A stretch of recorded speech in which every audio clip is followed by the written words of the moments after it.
filled with seemingly odd quirks that on the surface don't make much sense. A prime example is how table tennis became the icebreaker that altered the course of China-US relations in the 20th century. In 1971, the US table tennis team received an official invitation to visit China and play exhibition matches against the Chinese team.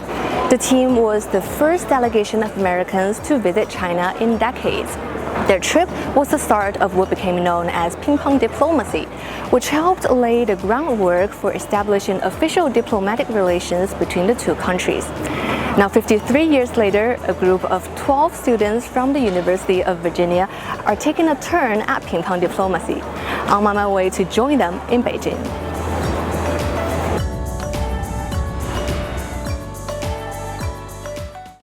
Beijing is their second stop in China after Hong Kong, the same itinerary the US team had way back in 1971.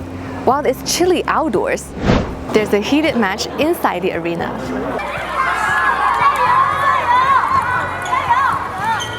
I feel that the table tennis players in China have a different play style, and their balls are more spinny, whereas the US focuses on more power-based play. This exceeded my expectations. Honestly, I didn't know what to expect, but just coming into the stadium with 5,000 seats is amazing.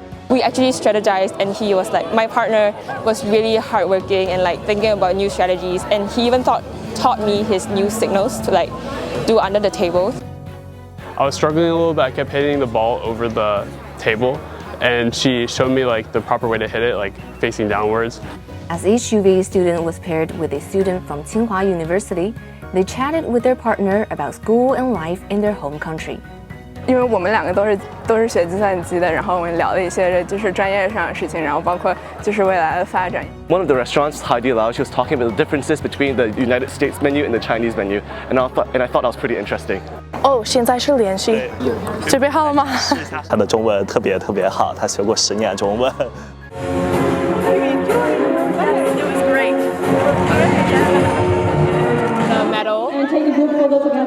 And then we got ITTF balls. And then we got a case which comes with a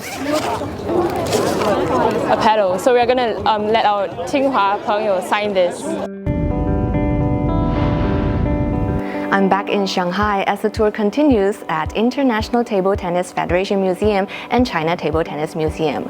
Some participants from the original tour are here sharing their stories. 手上拿着毛泽东像，左边第一个是我，和我比赛那个美国的叫格兰科恩，男的长头发，喇叭裤，穿的衣服很另类，赢了他，跟我握手的时候，他说非常高兴你和我进行了一场认真的比赛，大家都竭尽全力比赛嘛，也是对对手的尊重嘛，所以这个交流的很愉快。 One year later, the Chinese table tennis team visited the United States, and Bruce Reynolds helped host the Chinese team. At that time, I was just a graduate student at the University of Michigan. I was studying China and studying economics, and my main professor, my thesis advisor, Alex Eckstein, was at that time the chair of this National Committee for U.S.-China Relations. My professor was in charge, and he had all his students to Lai Bangman to help.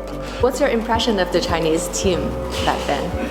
Well, they were astonishing. They were so strong. I think that once in a while our team won a match or two, but I think that was just politeness, really. China is an amazing ping-pong power. Another table tennis match is being held here. This time, each UVA student is paired with a student either from Fudan University or Shanghai University of Sport. I think sometimes we forget how much similar we are, and I think such a sport like ping pong could bring us to the table and make us remember that at the end of the day, there is people who are trying to live day by day, who enjoy the sport, ping pong, have fun. I met Yihui again, and she showed me their group photo taken at the Great Wall before they left Beijing. We took many group photos, but one of our most significant group photos was the one where we tried to recreate the Time magazine when the American team came to China in 1971. And actually, right now, I think me and a few other people are so inspired to continue to try to find other study abroad opportunities to come back to China and do a full semester here instead of just 2 weeks. Yeah. There are a lot of differences between the two countries on a political and diplomatic and economic level, but we're talking. President Xi and President Biden, I think, had a very successful meeting in California in November, and I think that's a very good sign. While sports diplomacy will not solve all existing tensions, it certainly doesn't hurt if more Chinese and Americans get to know each other through a friendly competition.